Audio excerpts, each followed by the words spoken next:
Good afternoon, everybody. We'll call this meeting to order. And we normally begin with public audience. We've not received any public comment today, so we'll move on to the approval of minutes from the July 7th meeting.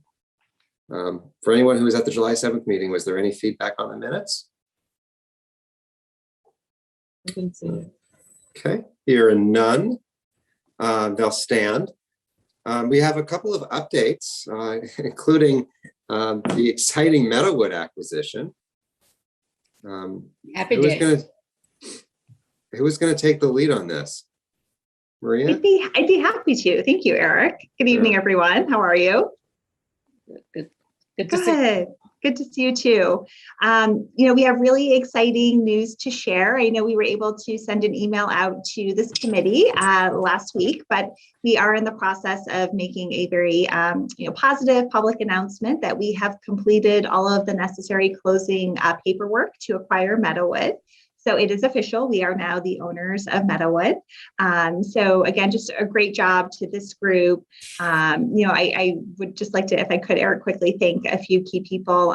One of them being Bob DiCrescenzo, our town attorney. He and TPL just worked so tirelessly on this very complex transaction. And the work that he and Denise and Honor over at TPL put in to get us to the finish line, I just can't thank them enough for their very, very good work.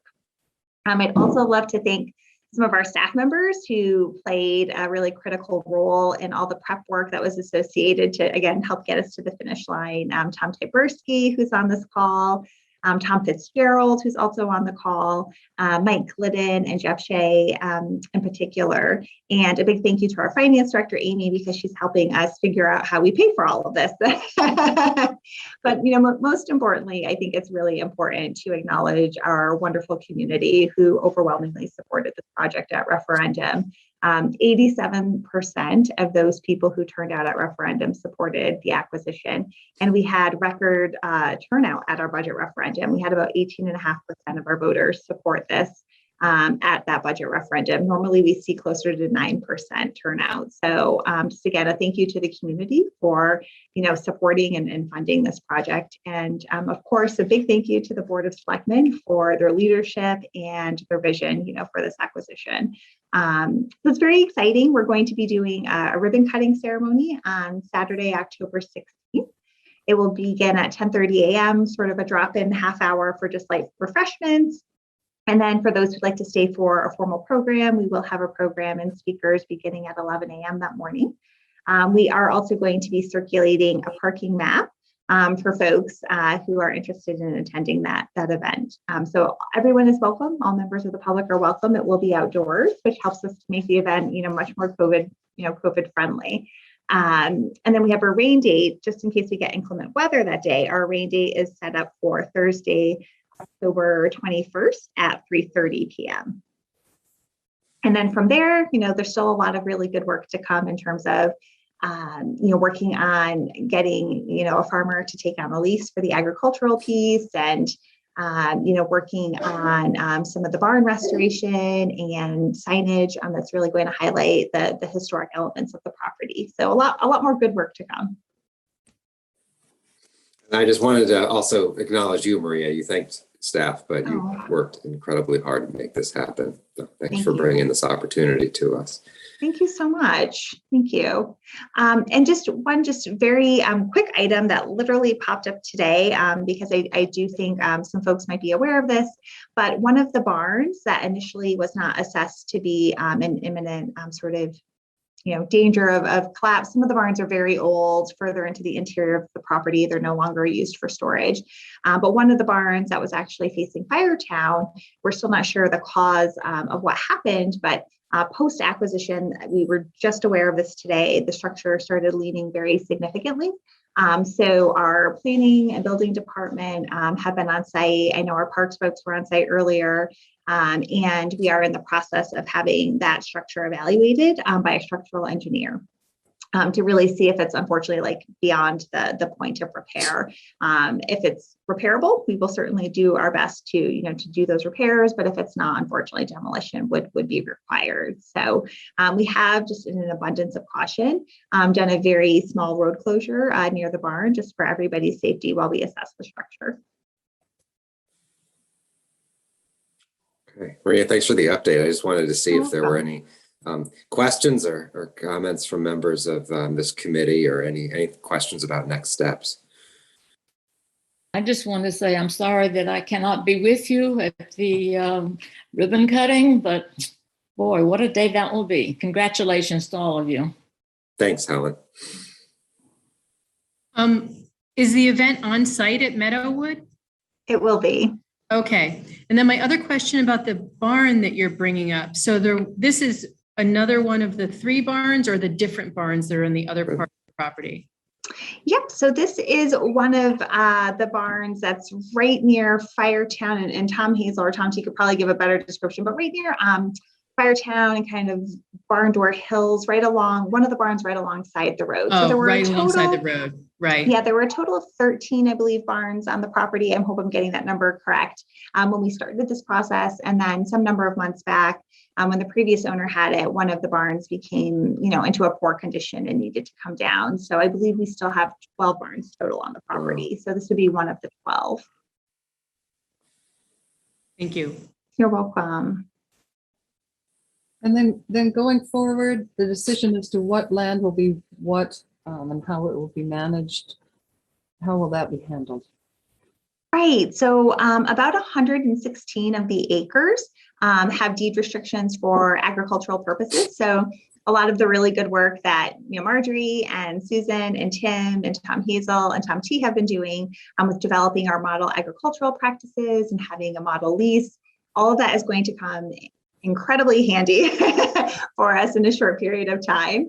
And then about another 140 or so acres, deed restrictions for open space, so trails and just people to enjoy the open space.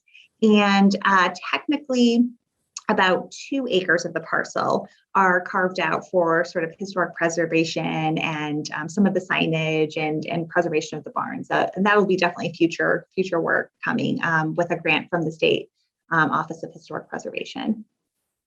And then the open space, how will it be? The areas that I think that's the 140 acres that we discussed at a previous meeting and added to our natural area stewardship that we have.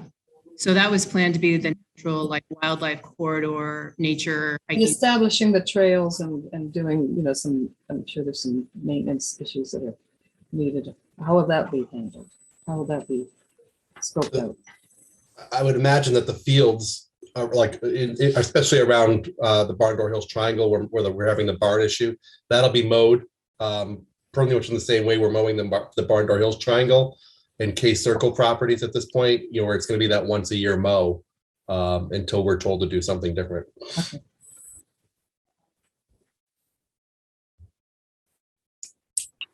Any other questions on Meadowwood?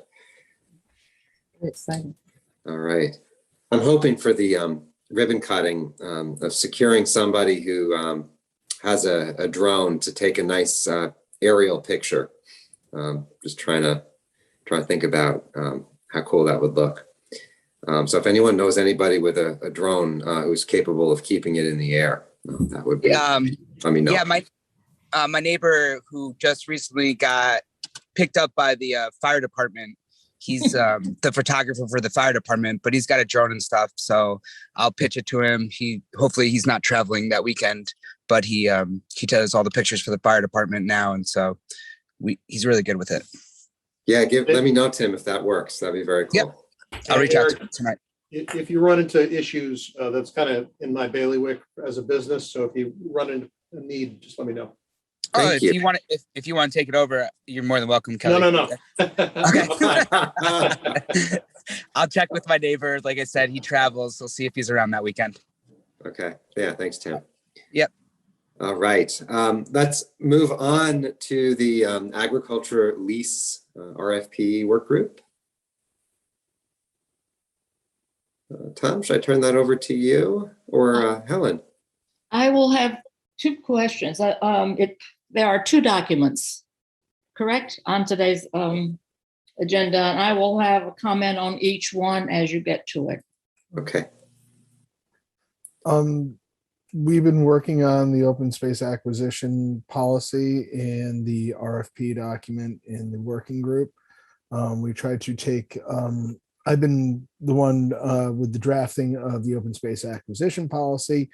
There were a couple of comments in our last working group about changing a little bit of language in the preamble and setting things as goals, which just was a syntax thing that is not a hard thing to do. And I know Helen had some previous comments about the activities on the property, whether they were passive recreation or active recreation. And considering the town is in control of the properties that come under these documents, we added a little bit of a active recreation parenthesis description, just like the passive recreation. And we also added some language at the end of the document where the bullet points are, that these weren't going to be taken in any particular order. And we added the word, I believe it was either active or recreation, in one of the bullet points that had been overlooked. I don't have the document to share, but because I'm on the laptop at home, but. Oh, you were talking about the draft of the open space acquisition? Correct. Oh, okay. I thought we were going to talk about the Oh, agriculture one oh, first. Okay. Oh, I'm sorry if I got off of the agenda. Again, I had to bug out real quick out of the office. I don't have my file in front of me. And when I was asked to speak towards something, that's the one thing that I've been entailed to deal with. So Susan, if you want to take I was going to say, maybe, I mean, I'm happy to do it, but I was thinking Marjorie might lead the discussion on the ag lease, because, you know, we can tag team it because I think it's pretty set to go. And we have some, I don't know if people have looked at the document, but there's some comments inserted from the Farm Link people. So anyway, Marjorie, do you want to? Yeah, last time we had our working group meeting, I tried to fill in some of the things there in the turquoise. And I was wondering if anyone had any questions about that. We had, let's see, let's start at the beginning.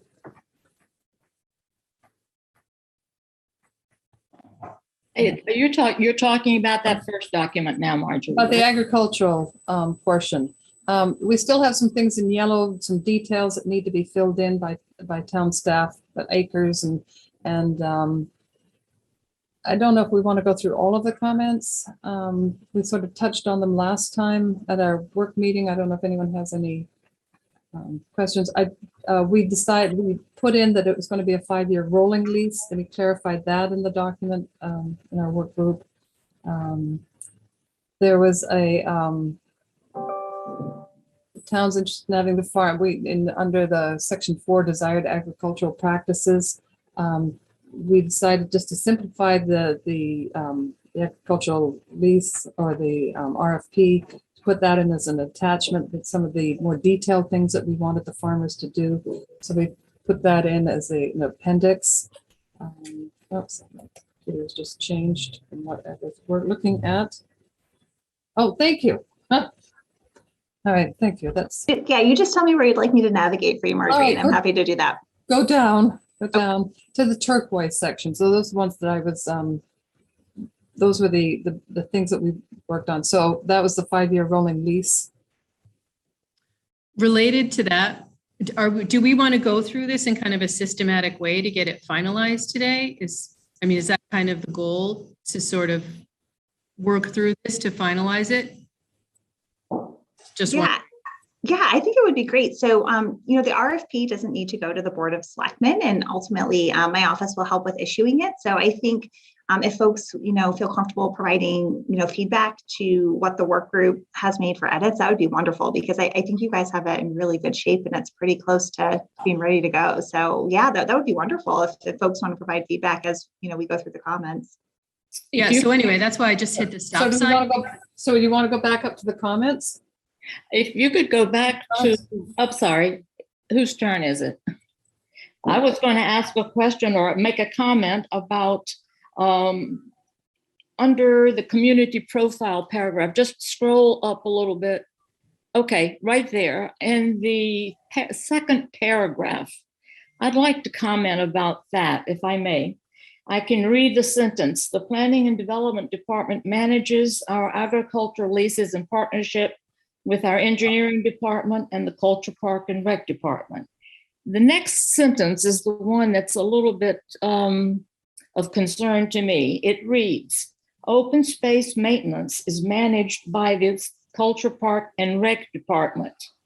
And then it goes on to talk about how the open space committee has been developing and recommending the stewardship policies and so forth. But in that second sentence, I feel that that description of what the maintenance is being managed by the Culture Park and Rec Department is not true to our commitment to being partners in this.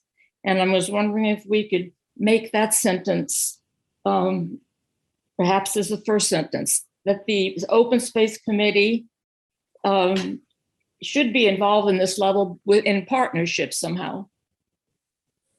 So that they wouldn't be making the assumption that the open space maintenance is at the top being managed by the Culture Park and Rec Department only. I think we should be mentioned in that we are, let's say, equal in that sure. Yeah, I like the in partnership. Yeah, we can make the change. Add us to the first sentence. Yeah, Yes, just sort of make them, equally, let's say, valuable. well, if we're tasked with developing and recommending stewardship policies and practices, it's the cultural parks and rec that carry them out. Yeah, that's why we should just be added to the first So move that, yeah. sentence. Thank you.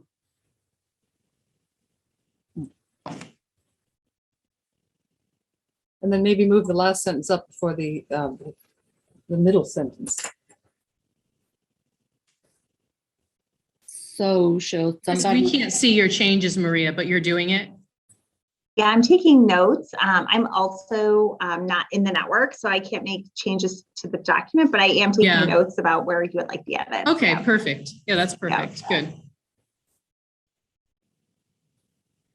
Okay, well, if we're going to go in order, the next thing, is there anything that we missed about, oh, I can't see above that. I think there's some comments further up in the document that I just wanted to, that Will O'Mara made from FarmLink. And I didn't know if we just wanted to see if there's any response or there's something we need to do related to those.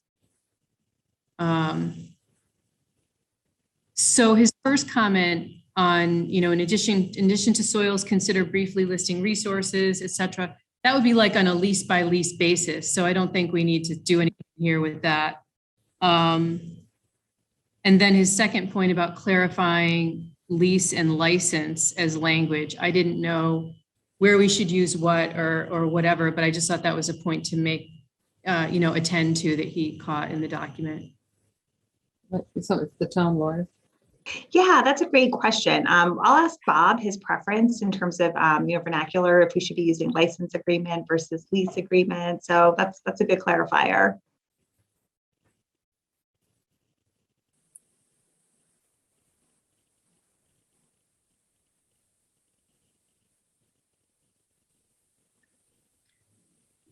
Okay, then the 5-year rolling lease. We at the work group, Marjorie, we talked about having like an initial sort of, I'm trying to remember where we ended up about having. I think we just ended up with a 5-year rolling lease because we could terminate it at any time. Okay, so we decided not to change any language. No, we We have the right tried to with the idea of having a 1 or 2 year trial period, but if they're not working, we had it in the contract that we can terminate them. The language in the contract holds us with the ability to terminate at any time. So the contract kind of pulls that together. Okay, I was just trying to backtrack in my small brain where all that landed. I remember a long discussion about it. Okay. Thank you.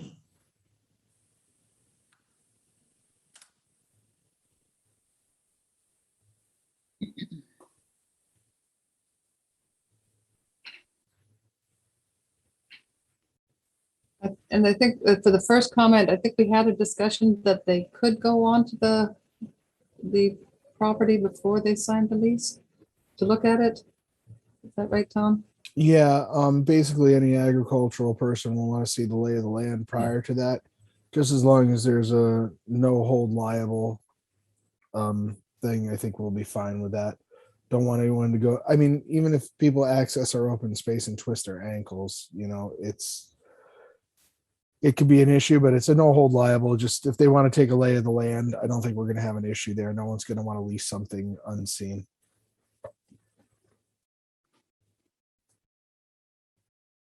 And then the other one, the desired agriculture, that's an appendix that we put in to shorten the document. Yeah, I mean, I like Will's comment about having an open house style event. That might be, whatever, that might be nice to do. We don't have that many properties. It might be something that the Open Space Commission could do and just invite people. Would that necessarily be in the lease? I think that could just be a policy? one-time, hey, we're going to meet if you would like to come. Otherwise, you can make an appointment to go out to the property. Just let us know you're going to be out there. I think that could kind of be in flux. Well, if you have, excuse me, I'm just going to say, generally speaking, if you have any encroachment, let's say, it would be, you would have a group, for instance, for education. They would be accompanied. It would be planned. It would be, it's not unannounced. Is that what you're concerned with? Otherwise, I have no comment. I think as people want to come look, are interested in the agricultural lease, they're going to reach out to our departments and say, hey, I'm interested in this. Can you give me the RFP document? And at that time, we're going to say, you have a right to look at it beforehand. Would you like to do it? We have an event coming up. If there's something that the Open Space Committee wants to have an annual, hey, it's turnover time. Do we want to schedule something? We could offer that. But I think a lot of these guys, because these people are going to be very busy tending whatever agricultural properties they have, they might not be able to meet a single day event. So I think it's best to kind of leave it a little bit open-ended. I mean, they work land all day long.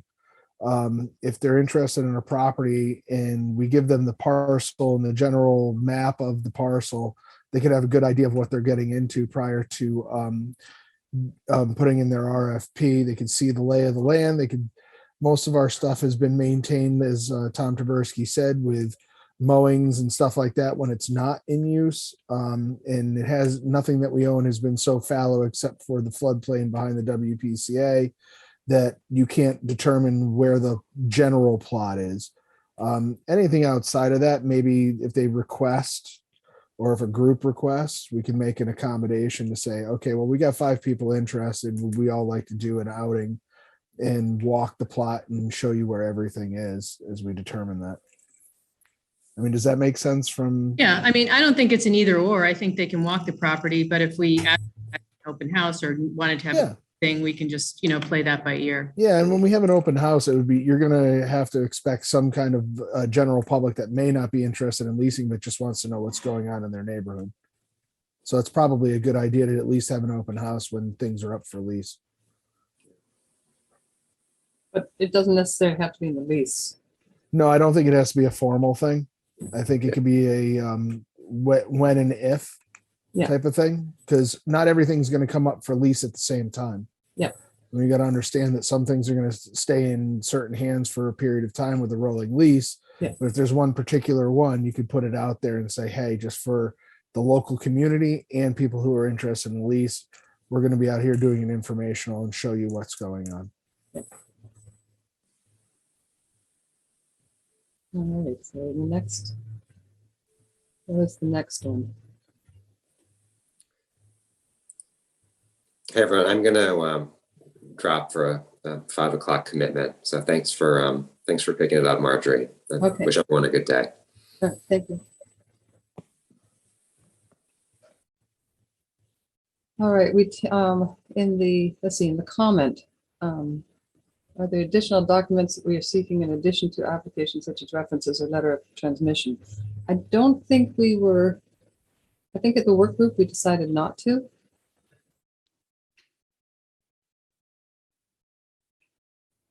And then the second comment, references are usually helpful, kind of a transmittal personal narrative. I think they have to, in this lease submission, they have to put information in about themselves. So I don't think there was anything extra we wanted. Then the aquas, we just changed who it was going to go to. And is that the correct address? I think if it goes to the town manager's office, it'll get disseminated to whomever needs to review it, whether it's myself, Jeff Shea. So if you want to, put in whichever email is the one that needs to go to. Yeah, because I think that's where we had the intern. We had Lena in there, and Yeah. our interns will change. So general town manager's office email would be appropriate. I don't know if Maria has a general box or if it's Tom or her that it would go to. Yeah, we have two generic accounts. One is a town manager account and another one is a town manager account that passes from intern to intern. And our current intern is Josh. So he would most likely be helping us with this, just in terms of, again, just helping to get, the responses to whomever needs to be reviewing them and receiving them, and, helping to set up any, interviews that might take place and things of that nature. So so that would be a good address for it to go to. Okay. And then we had a discussion about the electronic copies will only they will be accepted and not hard copies. I know we had a discussion about that. I can't remember. There was some issue that. I mean, to make it applicable to anybody who may not be technologically savvy or be out in the field all day, I don't see a reason now that we're kind of not in the super height of COVID that we do take both either way in most departments. So I think it could be one way or the other. If there needs to be any kind of follow-up, we could cross that bridge. Like if something's missing, they could always electronically send it to us to get it there quicker if they have the ability to. So we can delete that sentence about only electronic copies. I don't think there's an issue either way. I don't know. I mean, we still generate a lot of paper, but we've cut ourselves probably in half since COVID. So We can I think- I think- blue two short sentences, right?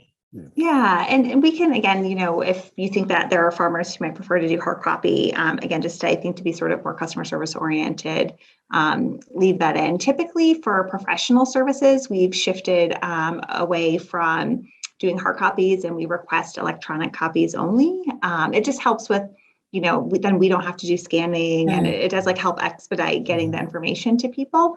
And also ensuring that, we have the email sort of evidence of, we officially received it at this time within the deadline. So there are some efficiencies with accepting electronic only. But again, if you all think that, some farmers, just might not want to do it that way, and we could certainly accommodate hard copy if you think that would be helpful. I think it could work both ways. I think the minority is going to be hard copy. The majority is going to be electronic. So I don't see an issue with it either way. We could say electronic copies are preferred, but hard copies Yeah, are accepted. I think that would be Yeah. fine. Right. And so then we should take out that, maybe say electronic copies preferred in that blue spot, but we need to modify the first sentence as well, where it says attached electronically to the town manager's office. I'll share 2 cents right here, which is I deal with people all day, every day that are electronically challenged, and it's not just farmers, it's a lot of people out there. So I think you're potentially limiting your audience by a larger magnitude than you're aware of by saying electronic only. Yeah, I think it should be electronic copies will be accepted. Hard copies will also be accepted. Electronic preferred or something like that would be. Yeah. And actually a lot of farmers are very computer savvy, depending on It just depends on who you're farming, dealing with. yeah. I have lawyers who can't send things electronically and lawyers who depend on electronics all the time. So Exactly, Tom. Yeah. and we still have a fax machine for some reason. All right. Oh, that's great. So the license is chosen agreement considered defining a license, most farmers would probably be more familiar with than the lease. So that's just Yeah. Bob will give us Yeah. an opinion Yeah, on. it's a good point. And town may be unnecessary here regarding improvements made on leased agricultural land in general should be relevant. Yes, if they've done other properties, that's a good, I think we should take out the town there. Yeah, it kind of infers that they've leased town properties Yeah. prior to, and we're probably going to get a lot more people who haven't. And the next one, for the property you're applying for lease license, for the application, I think we should have the property name automatically filled in. For the lease or license. I Yeah, think that they'll was- have it. I mean, it's for a If we particular have 5 different parcels up for lease though, you know, they might want parcel A, like if say the triangle got chopped up, they want parcel A1, not A2, so they can put Barn Door Triangle A1. Or they might want multiple pieces.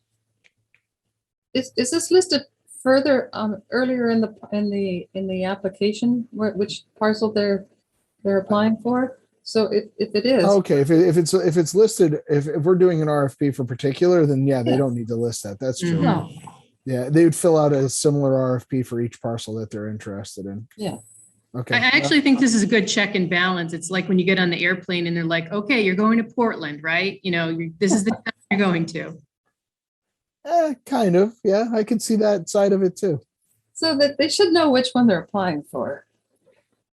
Yeah, and if they are applying for both, they don't mix up the two by, you know, if they do mix up the two, we could have this as a secondary backup to say, okay, they filled out the parcel A1 application, but they listed A2, and they also filled out application A2 and listed A1. We could just scratch off the top and flip them. I could see that. And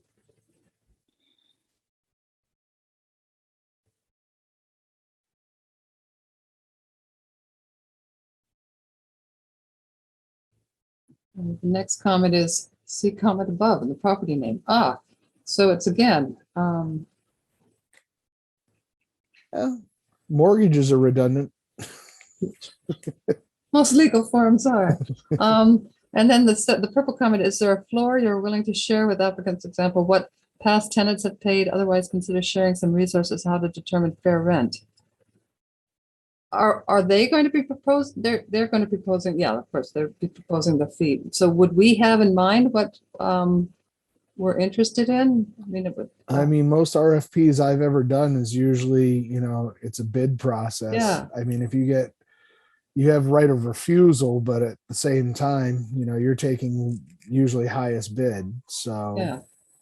or best, or amalgamation of best applicant and best bid. So I think I don't think we should fill this in. You know, there's questions people can ask, and there's an invitation to ask further questions at the top of the RFP. So, and I believe all this is FOIable. So if they wanted, Yeah. we would not restrict information being from the Exactly. past. So, Yeah. so I don't think we should put anything here, and they can No. always ask questions if they want to. and there's going to be a lot of blanks on the forms when we get them anyway. It's going to happen.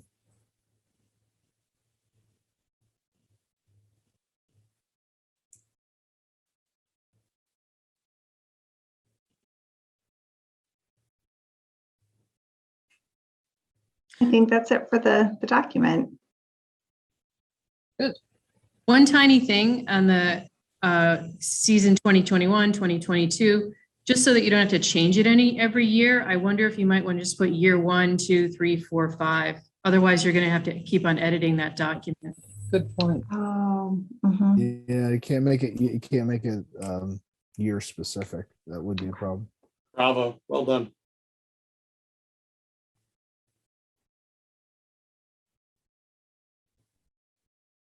Well, it's a beautiful document.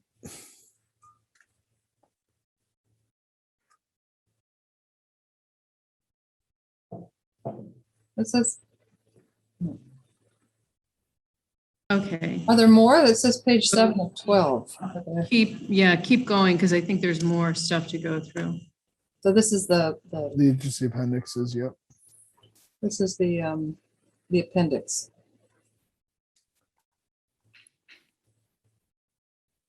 I have a question here. Let's see if I can identify it for you. Can I have my turn? Yes.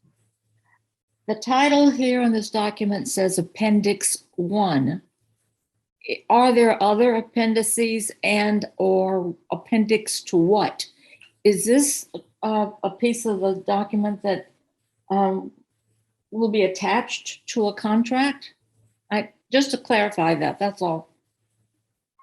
The idea was we didn't want to put all of this inside the lease agreement, that it would be, it's referred to in the lease, the RFP. So they will get this information that this is what we're looking for. But it will be attached to the RFP Okay. or sent thank out with the RFP. And I believe by having appendix 1, it allows us to add other appendices if necessary.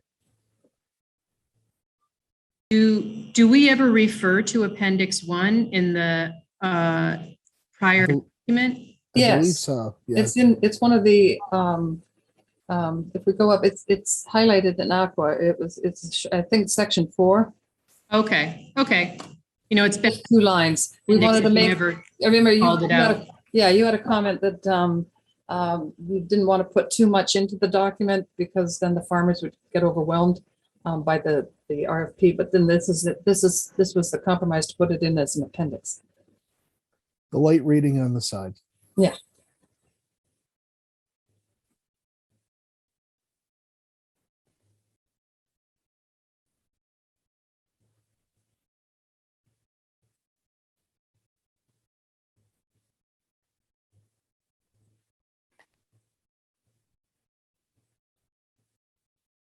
Oh, that one, yes. It said in accordance with restrictions and requirements. I know a lot of this was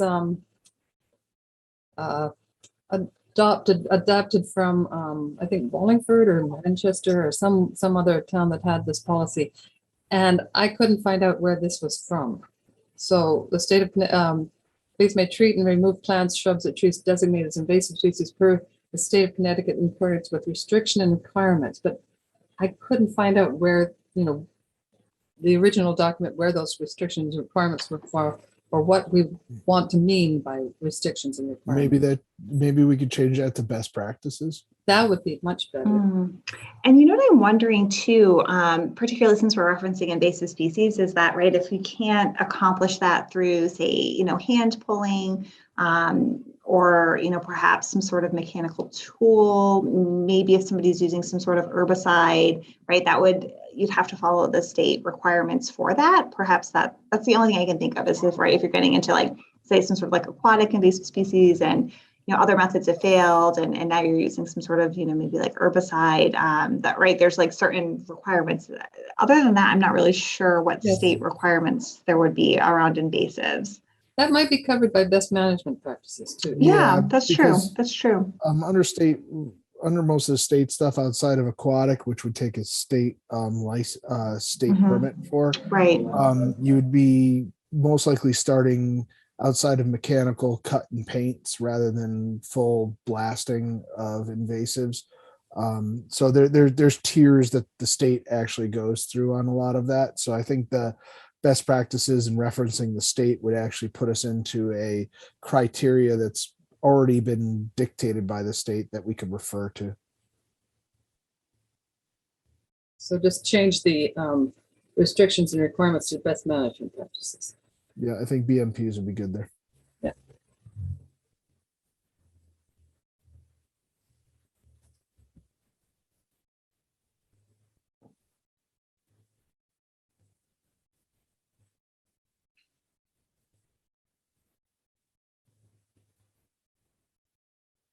Oh, I had a comment. Farm stand, consider. That will be regulated under Simsbury zoning regulations. We do have requirements for farm stands. And again, that's that 35 feet from the road with adequate parking and in basic safe condition. Okay, so that one stands. Yeah, we got that covered. And then fencing and other structures may be necessary or beneficial both livestock and vegetable operations. Consider allowing temporary structures to be erected with approval of clear cause regarding removal upon termination of the lease or license. Signage of fencing structures may be useful to inform the public where access is permitted and any risks associated with the piece of infrastructure. So we, You could probably change the code enforcement officer to the planning department. We don't regulate fencing per se, but if we're trying to manage an agricultural property that we own, we will have the right to dictate even outside of our regulations of what the town would prefer. And if we didn't want barbed wire and would prefer low voltage electrical fencing, which is a lot more easy to deal with, especially after use if it's left behind, we could probably work through that. Or it could be the open. I would just say EC shall consult with the town. I mean, and it would come to us most likely. Unfortunately, fencing is one of those areas that the state doesn't have any major regulations on. And as far as Simsbury is concerned, we don't regulate height until it gets above 6 feet, and we don't regulate location. It's kind of innocuous, like patios and stuff like that. But we'd be happy to review somebody's proposal. The biggest objection, I mean, I deal with farmers throughout Windsor from my previous job, and it's just not cost prohibitive unless you have livestock. Yeah. Vegetables, you can't keep the deer out. You can't keep the animals out. It's just a percentage you know that you're going to lose. And you try to work on that. You have bad years, you have good years. But when it comes to livestock, they're going to want to pen them in. We're going to want them penned in. And we already have in the zoning regulations some distances from the roads that the fencing needs to be. We have pollution controls for waste from the animals and stockpiling of that, and also some other things about feed. So if our department gets that, we should be able to work with it. all right. Tom, is that part of zoning you said? Yes. Okay, thank you. Yeah, because if we had, again, say per se that the barn door triangle got cut up, we'd want livestock to be at least 100 feet from the road, just so they're not getting spooked by the cars and not getting any issues. And then sightline issues as well, depending on, you if you've got 50 acres and you got some head of cattle out there, they could, if they're all combined in one corner, you don't want a view issue coming up to an intersection. So we do push things back quite a bit. And then again, waste management's a very large part of our regulations as far as, so it doesn't offend neighbors, doesn't offend water courses, doesn't affect any kind of sensitive environments. So there's a lot in there already. And while they have a lot of as of right things under state codes, we do have some ability to restrict, at least hem them in a little bit. So here it says prior to installing a gate, it should be a gate and fence to consult with the town. Yeah, well, I mean, I wouldn't think you'd have a gate without a fence. No, I would think not. But a gate. But it only calls out the gate. Yeah. I mean, it's nice to have a gate without a fence and if you've got natural barriers, but we wouldn't allow animals to be quote unquote free range in most of the areas that we have agriculture. We're not Wyoming. No, but I was just thinking is the way the section is written now, it Yeah. just says gate. So if we're going to do that, we should include fence. Yeah, it should probably be cleaned up a little bit. And if it's referred to our department, we'll run through our regulations as far as distances and nuisances to residential abutters for sure.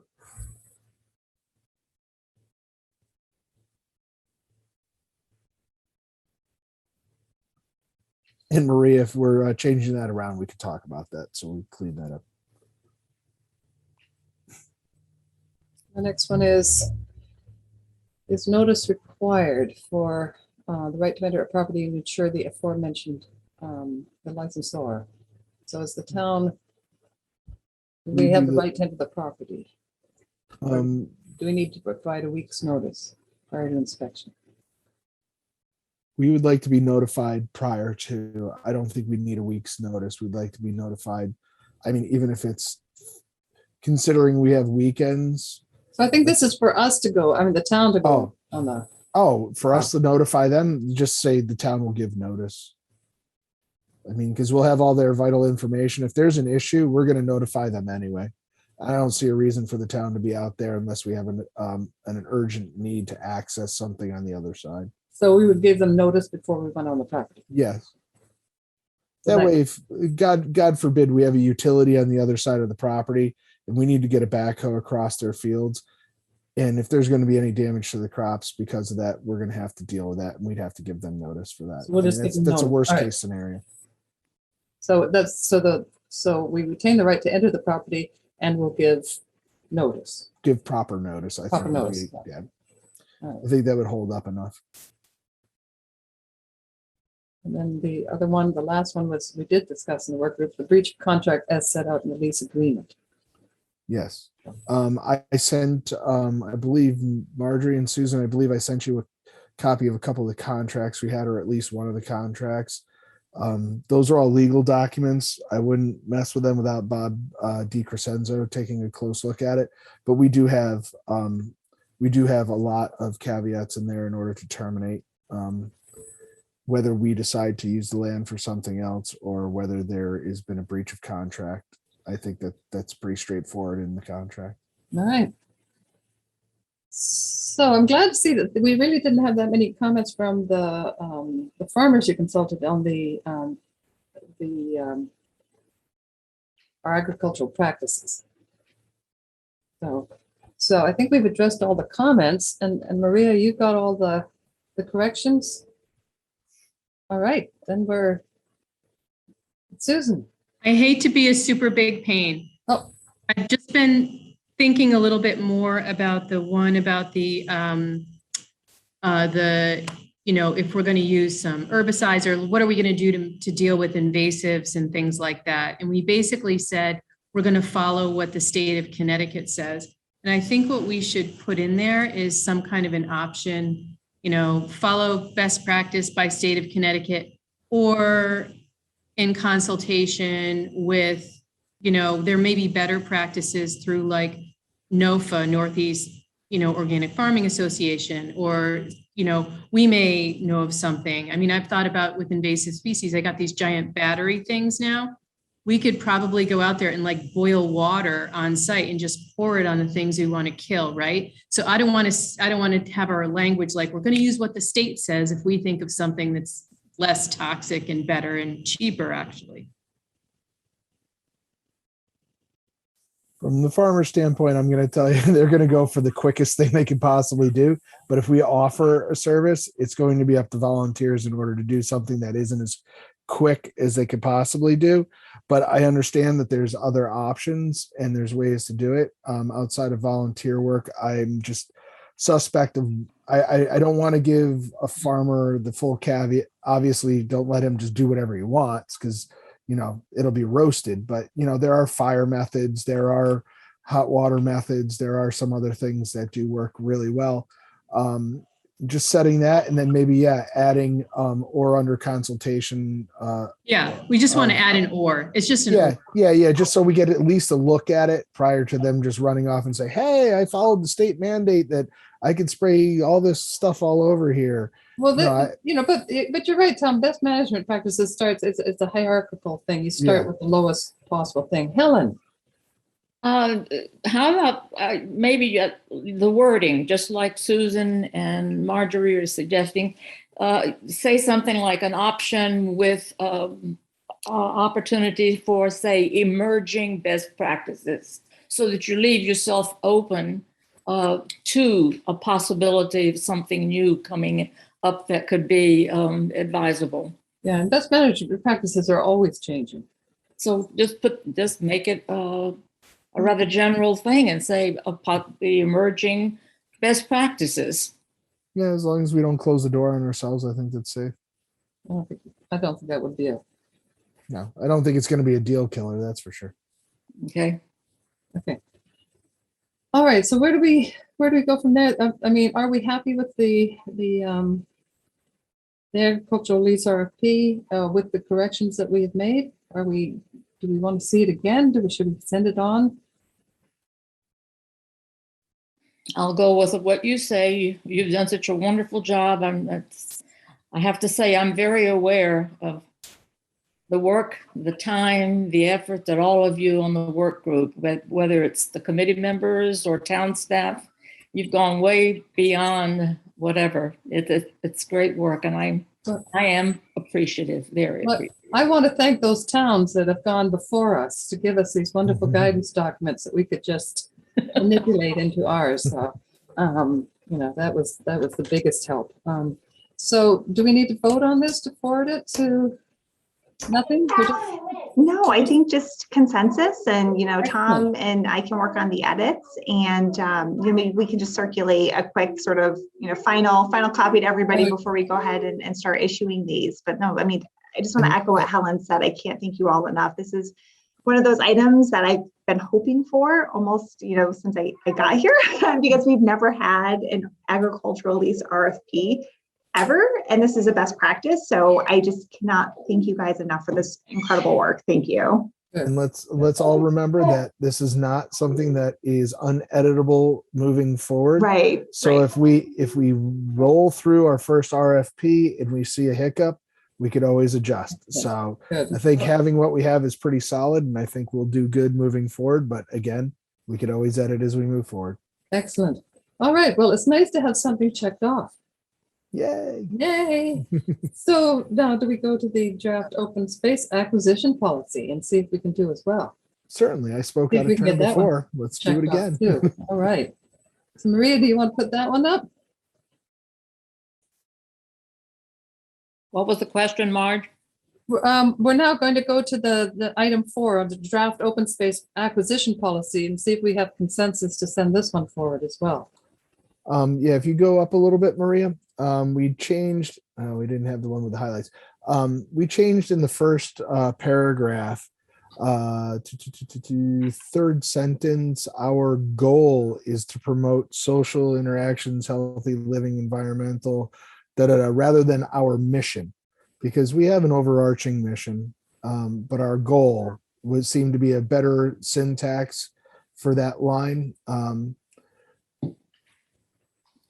That was one of our changes that came out of the last working group. I did have a question about that particular paragraph. When it's, may I? Yes. Go right ahead. At the end of that paragraph, I'm troubled by the phrase, while meeting the recreational needs of the residents of Simsbury. First and foremost, this committee is about conservation, not about recreation.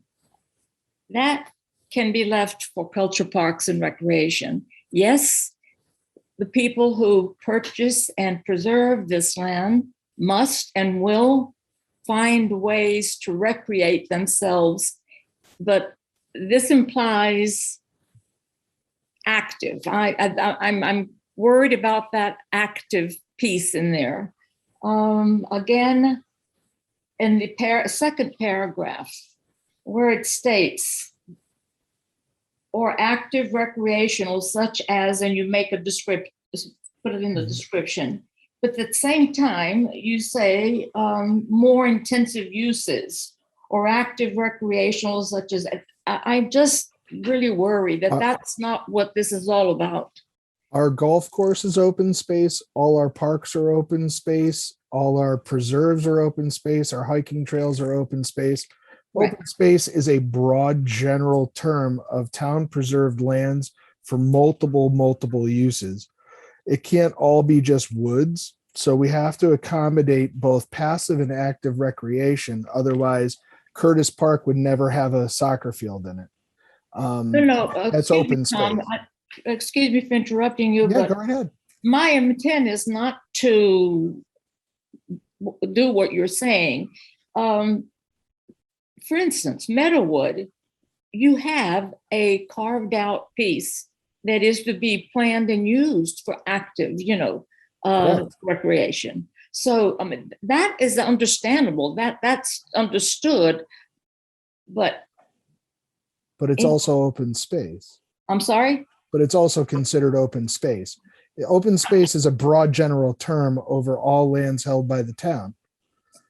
All right. So I guess I'm hopeful that maybe we could change that. I don't know where you start. You start. Well, I understand what your intent is, but my concern is that by not allowing the terminology or the ability, you are no longer allowing open space to be used for active recreation, which means any open space owned by the town can no longer have those things, whether it's carved out in a deed restriction or a non-restricted parcel. So if you have a non-restricted parcel that just says open space, if you don't include active and passive recreation, you cannot use that space for anything other than natural passive recreation. Or if you don't say either, it just goes to the woods. That's what I thought it was always to be, that acquisition of open space for conservation and passive recreation is what I assumed that was supposed to be. Any active recreation would be coming under another, in town over the years, I know that we have acquired land with the professed intent to use it for fields, but I have an objection to that. I have a problem with that. Well, if we cannot read the tea leaves of the future, and town-owned space will morph over time. Some areas may become unneeded for soccer fields in the future and go back to whatever lesser need is needed. But at the same time, it needs to be included because in the future, other lands that aren't deed restricted may be needed for potential use due to population growth, activity changes, or needs of the community. If we hem ourselves in, some properties like Meadowwood are carved up under deed restrictions. Some places cannot be developed, other places can. But places that are historically just bought up by the town and are owned by the town, there are necessary uses in the future that we do not want to exclude ourselves from. But that's where I guess philosophically I can disagree with you, because it to me, you conserve for perpetuity. That is the purpose of an acquisition of open space for conservation reasons. If you want to change your ball field back to woods in the future, that's fine. But the purpose of conservation is to conserve it and protect it. I believe that's a parcel by parcel issue. Susan? So I think the issue is that Helen's sort of talking that there would be some land under culture, parks and rec and some land under open space, right? So if we want a park, then it's under culture, parks and rec. But right now, everything is just called open space. And so that's, I think where it's not like Helen doesn't want parks. She just feels like that's separate from open space. But the way it is right now, everything is under open space. So until we decide. I think that's the and this document gives us the right to decide what we want to do with it, and that's why it's included. Not after the fact. You made that decision when you acquired it. Not necessarily. You can acquire it. I mean, we have open space that is not restricted to any use whatsoever, and we leave it fallow for now. And then in the future, we either leave it fallow or we make a use of it if we would like. But we always have the ability, and most of these things come up because of budgetary constraints. If you're going to turn a parcel into ball fields or something, there has to be some kind of check and balance to that. Open space does not just mean preserved in perpetuity. It's open space for town use, and the town gets to decide. And that's a judgment of the residents, of need and budget and everything else. So looking at that sentence, our goal is to promote social interactions, healthy living, environmental preservation, and environmental education. while meeting the educational needs. It sort of puts the educational needs on one side of the balance and the other side of the balance is all the rest. What if we just include environmental education, comma, and the recreational needs of the residents? And that way they're all a little bit more on an equal footing. Because would that help, Helen? It's just one of the many things we need to consider. It's because right now the way that the sentence is structured, it's putting all the environmental and healthy living and social interactions on one side against, it's counterbalancing it against the recreational needs. So, I mean, there are going to be lots of things to consider, and I don't know that we can get into all, in this document, because we're just saying we're going to be purchasing open space land. Some of them will be purchased with restrictions such as Meadowwood and which has a carve out for the recreation, for more active recreation like soccer fields. So all these things are going to be taken into account when we purchase new lands. And as a reminder, a majority of our open space, believe it or not, comes from the previous subdivisions that were done in open space, which will never be developed because they're considered buffers between neighborhoods. And that's where a lot of open space is acquired. Well, I guess I can go back to the Dunny Barney days, if anyone can reflect on that, where his big concern was that we, as a committee, the town, must really look at each parcel and look closely at the deed and say what is and what isn't restricted, and see if we can put preservation protections in. We've never done that. And when you say we don't know what's going to be in the future, all the more reason that makes me worry, that space that has been acquired with the intent and fully with the intent of conservation should be eroded in any way. That's my feeling. May I ask the question if this document is going to be approved or today to move it forward, or is it still under work? Well, if there's substantial issues with it, it would still be under work. And we have to come to an agreement on it. Susan. Okay, three things. One, I sent a big email about this that no one responded to. So actually somewhat unexpectedly relates to what Helen's talking about now. Number two, I forgot. And number three, I'm just wondering if we already put in our brain power to the ag lease, and maybe we should, I really don't want to rush this. This is really important. And I think maybe we should just, rest on our laurels with the ag lease and not try and rush this document today. I would appreciate that. All right. So for the next working group, which I think is next week, do you think we can get comments in to about this document? I think, isn't it the 13th? We're having another meeting, working group meeting. Yeah, maybe we can discuss it at the working group meeting. I'm not sure. Yeah, it's the 12th or the 13th. I think it's the 13th. Yeah, I do suspect the PA 490 discussion, which is somewhat time sensitive, may take up the majority of your time. And we did also leave some time just in case there was anything on the ag, lease, et cetera, that you needed to loop back on. We could amend the agenda, and we did file it, but we can certainly add this in the event that there's time to talk about it at the meeting. Yeah, or we can schedule another meeting. Yeah, exactly. Yeah. Exactly. All right. I'll be home in 2 weeks.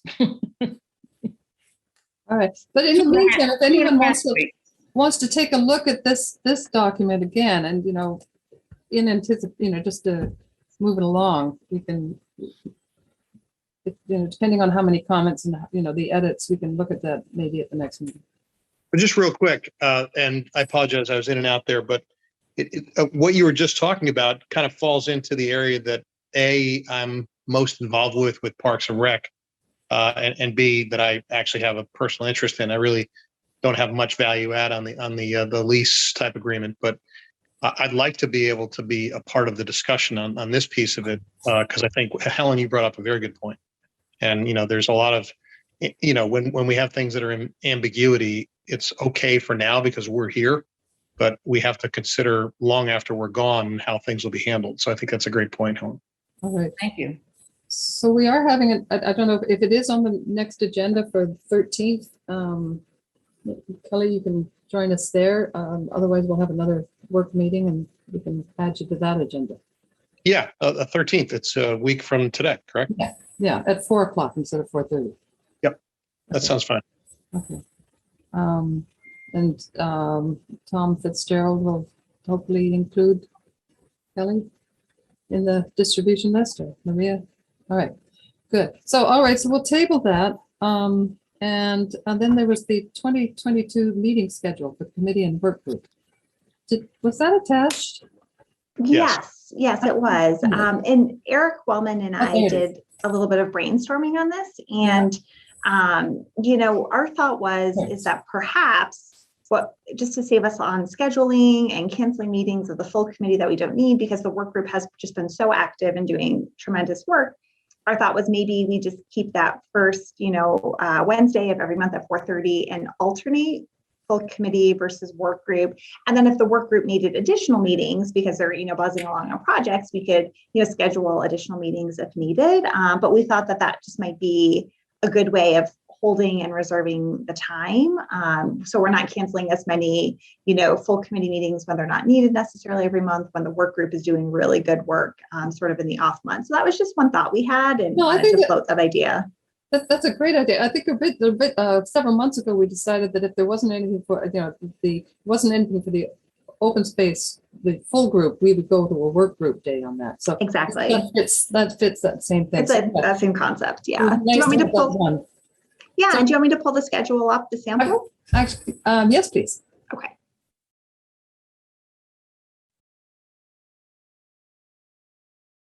Maria, I just want to say I was thinking the same thing. So I think this is a perfect, simple plan, and I like simple.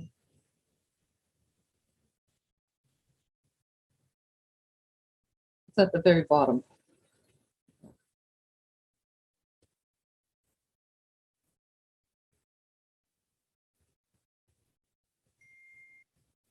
So is everyone in agreement with that? We'll meet the open space full committee will meet every other month, and the working group will meet the alternate months, and so we'll get the work done.